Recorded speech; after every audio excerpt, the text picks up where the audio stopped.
ಏನು ಇವತ್ತು ನಮ್ಮ KGF RTO ಕಚೇರಿ ಮುಂಭಾಗ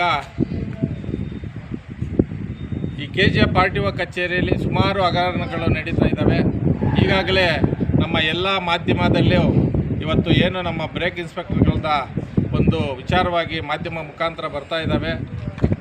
ಆ ಒಂದು ವಿಚಾರವಾಗಿ ನಾವು ಇಲ್ಲಿ ನಮ್ಮ ARTOವನ್ನು ಭೇಟಿ ಮಾಡಿ ಈ ಒಂದು ಸಂದರ್ಭದಲ್ಲಿ ಈ ಥರ ಹಲವಾರು ಏನು ನಮ್ಮ RTO ಆಫೀಸಲ್ಲಿ ಹಗರಣಗಳು ನಡೀತಾ ಇದ್ದಾವೆ. ಅದರ ವಿಚಾರವಾಗಿ ಸುಮಾರು ಏನು ಈ ಫೆಬ್ರವರಿ 5ನೇ ತಾರೀಕು ನಮ್ಮ ಬ್ರೇಕ್ ಇನ್ಸ್ಪೆಕ್ಟರ್ ಮೇಡಮ್ ಅವರು ಟ್ರೈನಿಂಗ್ ಹೋಗಿರ್ತಾರೆ. ಅವತ್ತೇ ಇಲ್ಲಿ ಒಂದು ಸುಮಾರು 15ರಿಂದ 20 ಫಿಟ್ನೆಸ್ ಸರ್ಟಿಫಿಕೇಟ್ಗಳನ್ನು ಮಂಜೂರು ಮಾಡಿರ್ತಾರೆ.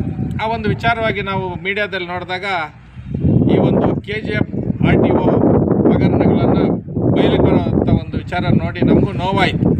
ನಮ್ಮಲ್ಲಿ ಏನು ಈ ಕಡೆ ಆಂಧ್ರ, ಒಂದು ಕಡೆ ತಮಿಳುನಾಡು ಇರೋ ಭಾಗದಲ್ಲಿ ಸುಮಾರು 3 ತಾಲೂಕುಗಳು ಸೇರತಕ್ಕಂಥ ಈ ಒಂದು RTO ಆಫೀಸು ನಮಗೆ ಈ ಒಂದು ಕಚೇರಿಯಲ್ಲಿ ಇಷ್ಟು ದೊಡ್ಡ ಮಟ್ಟದಲ್ಲಿ ಹಗರಣಗಳು ನಡೀತಾ ಇರೋದು ನಮ್ಗೆ ನೋವು ತಂದಂಥ ಸಂಗತಿ. ಆದ ಕಾರಣ ನಮ್ಮ ಒಂದು ಏನು ಅಧಿಕಾರಿಗಳಿಗೆ ಭೇಟಿ ಮಾಡಿ ಇವತ್ತು ಈ ಥರ ವಿಚಾರವಾಗಿ ಅವರಿಗೆ ಒಂದು ದೂರನ್ನು ಕೊಟ್ಟಿರತಕ್ಕಂಥದ್ದು ಕೆಲಸ ನಾವು ಮಾಡಿದ್ದೀವಿ.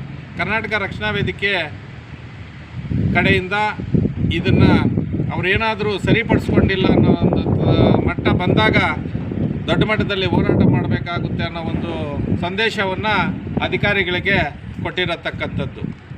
ಕೂಡಲೇ ಇಂಥ ಅಧಿಕಾರಿಗಳನ್ನ ವರ್ಗಾವಣೆ ಮಾಡಬೇಕು, ಈ ಒಂದು ಕಚೇರಿಗೆ ಒಳ್ಳೆಯ ಅಧಿಕಾರಿಗಳನ್ನ ಕೂಡಿಸ್ಬೇಕು ಅನ್ನೋ ಒಂದು ಕರ್ನಾಟಕ ರಕ್ಷಣಾ ವೇದಿಕೆ ವತಿಯಿಂದ ನಾನು ಹೇಳತಕ್ಕಂಥದ್ದು ಬಯಸ್ತೀನಿ. ಹಾಗೆ ಇಲ್ಲಿ ಏನು ಅಫಿಷಿಯಲ್ಸ್ 1-2-3 ಜನ ದಲ್ಲಾಳಿಗಳನ್ನ ಇಟ್ಟಿದ್ದಾರೆ, ಅವ್ರನ್ನ ಕೂಡಲೇ ಇಲ್ಲಿಂದ ತೆರವುಗೊಳಿಸ್ಕೋಬೇಕು.